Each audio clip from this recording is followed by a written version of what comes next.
When Grace Miller discovered that a simple cucumber preparation could save her failing kidneys, she never imagined that powerful doctors had already buried this knowledge a decade earlier to protect pharmaceutical profits. Dr. Raymond Chen had threatened Jake's sister Emily into silence after her miraculous recovery, choosing research grants and career advancement over countless lives that could have been saved. But Grace refused to let fear win. She took that forbidden family recipe and brought it straight to the farmer's market, giving it away for free to everyone who needed it. Just listen to how this shocking drama unfolded and why justice against all odds finally prevailed when one determined woman decided that some truths are too important to stay hidden. Grace Miller, a 68-year-old woman with clear eyes and a soft voice, lived in a small town in Vermont. On the surface, her life appeared peaceful. Morning walks along tree-lined streets, tending to her backyard garden where tomatoes ripened under the summer sun, and weekly visits to the farmer's market where she exchanged smiles with neighbors while selecting fresh produce. Her modest cottage sat at the end of Maple Street, its windows always open to let in the crisp mountain air. But beneath this tranquil exterior, Grace carried a weight that grew heavier with each passing month. Her kidneys were failing, slowly but steadily, and the doctors spoke in careful, measured tones that told her more than their actual words. They suggested reducing salt, avoiding sugary drinks, and monitoring her fluid intake. But their eyes revealed what they wouldn't say directly. Conventional medicine had little else to offer someone her age with her condition. Grace refused to simply accept this quiet decline. She spent evenings researching, reading everything from medical journals to old folk remedy books borrowed from the town library. She adjusted her diet meticulously, cutting out processed foods and tracking every ingredient. Still, the fatigue persisted, and the swelling in her ankles reminded her each night that time was working against her. One Saturday morning at the farmer's market, as golden autumn light filtered through the white canvas tents, Grace stood examining a display of winter squash when Jake Thornton approached her stand. Jake was a weathered man in his 50s, known throughout town for growing the most vibrant vegetables anyone had seen. His hands were calloused from decades of working the soil, and his face bore the permanent tan of someone who lived outdoors. He held out a cucumber, its skin deep green and glistening with morning dew. "Grace," he said, his voice low and deliberate, "I've noticed you looking tired lately. Take this." When she hesitated, he added with a slight smile, "Eat one every day, but not just any way. There's a method to it. Let me show you how." His words sparked something in Grace, a flicker of hope mixed with curiosity. Jake mentioned a technique passed down through generations in his family, something about supporting kidney function naturally. He didn't elaborate there at the market, surrounded by other shoppers in the cheerful chaos of weekend commerce, but his tone suggested he knew something the doctors didn't. Grace began meeting Jake weekly at the market. Each time he brought her fresh cucumbers from his greenhouse, always with that same mysterious promise. "I'll explain the full method soon." But he never did, at least not completely. He would mention fragments, hints about timing, about preparation, about combinations with certain herbs that grew wild near his property. The more evasive he became, the more Grace's intrigue transformed into something else. Suspicion. Why the secrecy? If this method truly worked, why not simply share it? Grace found herself lying awake at night, turning these questions over in her mind. Her medical appointments showed continued decline, and desperation began mixing with her curiosity. She needed answers, and Jake held them just out of reach. After their fourth market encounter, Jake finally extended a direct invitation. "Come to my farm Thursday evening," he said, looking around as if checking for eavesdroppers. "I'll prepare a meal and show you everything." Grace felt her pulse quicken. This was it, the moment she'd been waiting for. Yet something about his furtiveness unsettled her. Thursday arrived with an overcast sky that threatened early snow. Grace drove her old sedan up the winding dirt road to Jake's property, a sprawling farm that sat isolated at the base of the mountains. His house was a century-old structure, all weathered wood and stone chimneys, surrounded by fields that had been put to bed for winter. Jake greeted her at the door with surprising warmth, leading her into a kitchen that smelled of fresh bread and herbs. As he busied himself preparing dinner, Grace's eyes wandered, taking in the details of his home. Dried plants hung from exposed beams, glass jars lined the shelves, and old family photographs covered one wall, faces from another era staring out with solemn expressions. Then she noticed it, a door at the far end of the kitchen, slightly ajar, leading down to what must be the cellar. From that darkened doorway came a distinct smell, sharp and briny, like pickles but mixed with something more complex, something almost medicinal. The scent was both inviting and unsettling, pulling her attention even as Jake continued talking about the weather and his latest harvest. Grace moved closer to the doorway, drawn by instinct. The smell grew stronger, and she could see wooden stairs descending into shadow. She was about to peer down when Jake's hand suddenly appeared, firmly pushing the door closed. The sound of the latch clicking echoed in the sudden silence. "Not down there," he said, his voice different now, harder. "That's private storage." His smile returned quickly, but Grace had seen something in his eyes, a flash of genuine alarm that contradicted his casual tone. The moment passed, and dinner proceeded normally. Jake served roasted vegetables and talked about farming techniques, but Grace's mind kept returning to that cellar door and the smell emanating from below. What was he hiding? Why such a strong reaction to her simple curiosity? Later, as they sat with herbal tea, Grace steered the conversation back to his family. Jake's expression darkened. "My sister Emily," he said quietly. "She had kidney disease. Just like you, the doctors gave her the same useless advice. She got worse every month." Grace leaned forward. "What happened to her?" Jake was silent for a long moment, staring into his cup. "She found a different way," he finally said. "An old method, something our grandmother knew. It worked, Grace. It actually worked. But—" he trailed off, seeming to wrestle with something. "But what?" Grace pressed. "But the doctors couldn't explain it. They didn't want to explain it. When Emily's numbers improved, they dismissed it as spontaneous remission, refused to acknowledge what she'd actually done. There were pharmaceutical representatives involved, research grants at stake. The truth was inconvenient." Grace felt a chill run through her. "Are you saying they suppressed this information?" Jake met her eyes. "I'm saying Emily is alive today because she ignored them and trusted what our family knew. And I'm saying that what's in that cellar, what I've been preparing for you, is the same thing that saved her life." Grace's mind raced. The secrecy suddenly made sense. But it also raised new questions. If this method truly worked, if Emily was living proof, why hide it? Why not share it with the world? Unless Jake feared something, legal repercussions perhaps, or ridicule from the medical establishment. She looked at the closed cellar door, knowing that behind it lay either the answer to her prayers or an elaborate deception. Tomorrow, she decided, she would insist on seeing everything, understanding everything. Her health was declining too rapidly to wait any longer on half-truths and mysterious promises. As Grace drove home that night through the first light snowfall of the season, she realized she stood at a crossroads. Trust Jake and his hidden methods, or continue down the path conventional medicine had laid out for her, a path that led nowhere good. The choice felt impossible, yet somehow already made. She would return to that farm, she would see what lay in that cellar, and she would discover whether this cucumber secret was her salvation or simply the desperate hope of a dying woman grasping at shadows. On the third evening, Jake arrived at Grace's cottage carrying a wooden chest that looked as old as his farmhouse itself. The wood was dark and worn smooth by generations of hands, with iron hinges that creaked softly as he set it down on her kitchen table. Grace watched with a mixture of anticipation and nervousness as he carefully lifted the lid, revealing what lay inside. Fresh cucumbers rested in neat rows, but these weren't ordinary vegetables from any market stand. Each one was wrapped carefully in strips of gauze that had been soaked in a thick, dark green tincture. The fabric clung to the cucumber skins, and when Jake lifted one out, Grace could see the liquid glistening in the lamplight, releasing a sharp, herbal scent that filled her small kitchen. Jake moved with practiced precision, like someone performing a ritual they'd done countless times before. He filled a ceramic bowl with warm water from her kettle, testing the temperature with his finger before nodding with satisfaction. "Not too hot," he explained, his voice taking on the tone of a teacher. "The heat needs to activate the herbs in the gauze, but if it's too hot, it destroys their properties."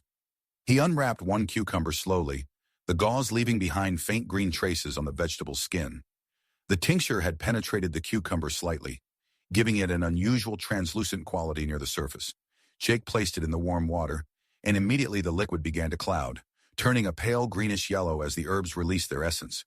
"Let it sit for exactly 3 minutes, Jake said, glancing at the clock on Grace's wall. "While we wait, I'll prepare the brine." From the chest, he pulled out a glass jar filled with liquid that looked almost black in the dim light. When he unscrewed the lid, a powerful aroma flooded the room. Salt, yes, but also something earthier, more complex. Grace detected notes of dill, perhaps garlic, and other herbs she couldn't identify. The smell was overwhelming at first, making her eyes water slightly, but as she adjusted to it, she found it oddly appealing, like standing in a forest after rain. This brine, Jake said, pouring a small amount into a cup, has been fermenting for 6 weeks. My grandmother taught me that timing matters. Too short, and it doesn't develop the right properties. Too long, and it becomes too acidic. He set the cup beside the bowl where the cucumber now floated, its skin softening in the warm water. Grace leaned closer, studying everything with the focus of someone whose life might depend on getting the details exactly right. "What's in the tincture?" she asked. "What herbs?"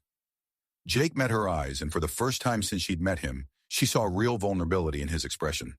"Dandelion root, nettle leaf, parsley, and something we call mountain mint. It only grows wild in specific elevations around here. My family's been harvesting it from the same spot for over 100 years. He paused and then added, "Emily and I used to collect it together every summer when we were kids." The mention of his sister hung in the air between them. Grace had heard rumors around town. Some said Emily had moved away years ago. Others whispered she'd passed, though no one seemed to know for certain.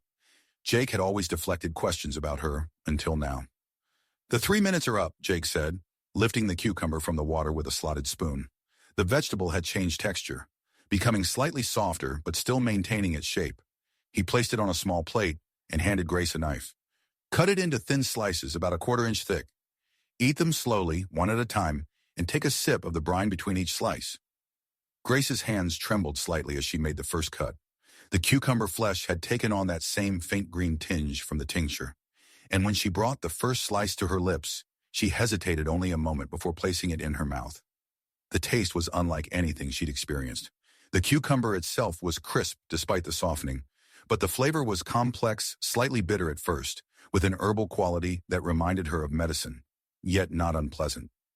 As she chewed slowly, the bitterness gave way to something almost sweet, with undertones of mint and earth. She swallowed and took a small sip of the brine as instructed. The brine was intense, salty, and sour with that same herbal complexity, but it seemed to complement the cucumber perfectly, washing away the bitter aftertaste and leaving a clean, refreshing sensation in her mouth. Grace continued the process, slice by slice, sip by sip, falling into a meditative rhythm. As she ate the third slice, Jake finally spoke again, his voice lower now, almost conspiratorial.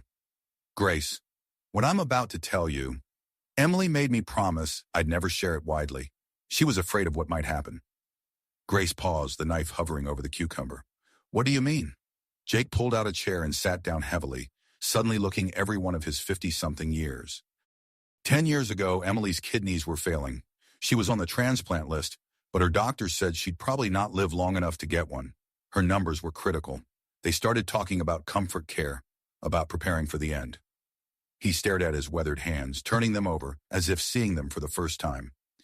"Our grandmother had passed the year before, but before she went, she made me promise to take care of the old recipes, the old knowledge.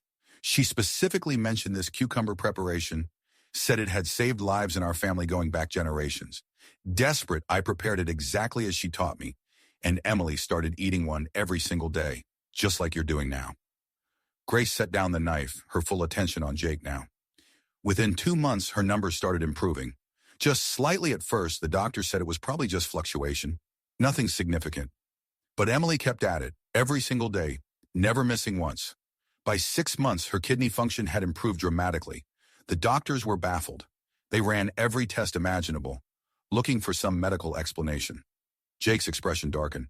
That's when things got complicated. Emily's nephrologist at the time, Dr. Raymond Chen, became obsessed with understanding what was happening. Emily trusted him, told him everything about the cucumber method. At first, he seemed genuinely interested, even excited. He asked for samples of the tincture, the brine, everything. He said he wanted to study it, maybe help other patients. "But then," Grace prompted, her heart beginning to race. "But then he disappeared for 2 weeks. When he came back, he told Emily to stop the treatment immediately. Said it was dangerous, that she was experiencing spontaneous remission, and the cucumber thing was just coincidence. He became almost aggressive about it, insisting she had to stop." Jake's jaw tightened. Emily refused. She knew what had saved her life, and it wasn't coincidence. He stood and walked to Grace's window, looking out at the darkening sky. A month later, Dr. Chen published a paper about spontaneous kidney function recovery in elderly patients. Emily's case was in there, anonymized, of course, but we recognized all the details. He never mentioned the cucumber treatment, never acknowledged what she'd actually done. The paper won him some award, got him promoted to head of nephrology at the hospital. Grace felt a cold sensation spreading through her chest. Why would he hide it? Jake turned back to her, his eyes hard. Emily did some investigating, found out that Dr. Chen's research was funded primarily by a major pharmaceutical company, the same company that manufactures most of the kidney disease medications. If word got out that something as simple and cheap as prepared cucumbers could improve kidney function, what do you think would happen to their profits? The implication hung heavy in the air. Grace looked down at the half-eaten cucumber on her plate, her mind reeling. Emily wanted to go public, Jake continued, wanted to share this with the world. But Dr. Chen threatened her, said he'd have her medical records audited, claimed she'd been taking experimental substances without proper oversight, potentially face legal consequences. He had connections, power. Emily was scared, and honestly, so was I. We kept quiet. Grace felt shock ripple through her entire body, followed immediately by a wave of pure, white-hot anger. You mean to tell me, she said, her voice shaking, that people have been suffering, have been going through dialysis, waiting for transplants, some of them probably passing away, and this entire time there was something that could have helped them? Not everyone, Jake said quickly. This isn't some miracle cure that works for everyone, but Emily's case proved it can help, at least for some people. And yes, that knowledge was suppressed because acknowledging it would have been financially inconvenient for very powerful people. Grace stood abruptly, the chair scraping against the floor. Her hands clenched into fists as years of frustration and fear transformed into righteous fury. She thought about all the appointments where doctors had offered her nothing but managing symptoms, about the other patients she'd seen in waiting rooms, about the desperation in their eyes that mirrored her own. This is wrong, she said, her voice stronger now. This is fundamentally, deeply wrong. People's lives are worth more than pharmaceutical profits. I know, Jake said quietly. Why do you think I've been preparing this for you? Why do you think I've been growing these specific cucumbers, fermenting this brine, keeping my grandmother's knowledge alive?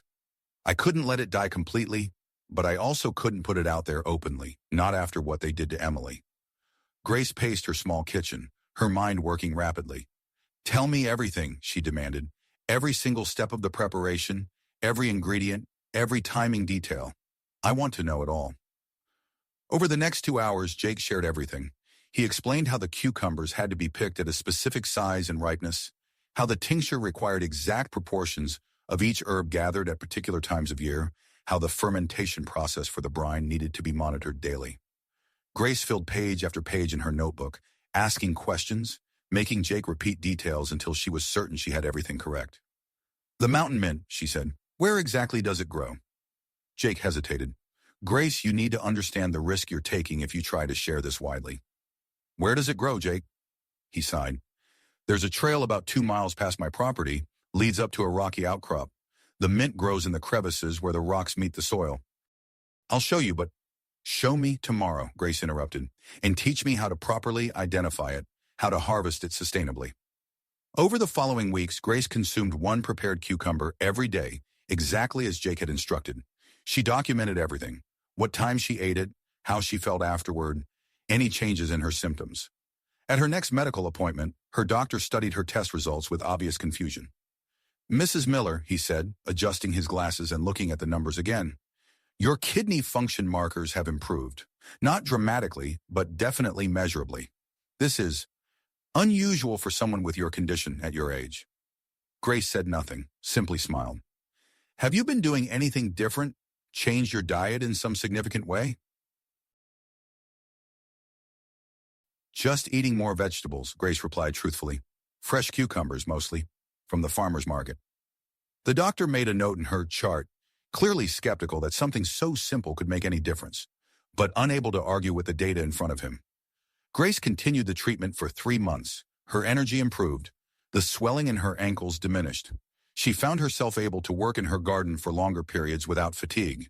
The change wasn't dramatic enough that anyone would call it miraculous, but it was real, measurable, and most importantly, it was improving her quality of life.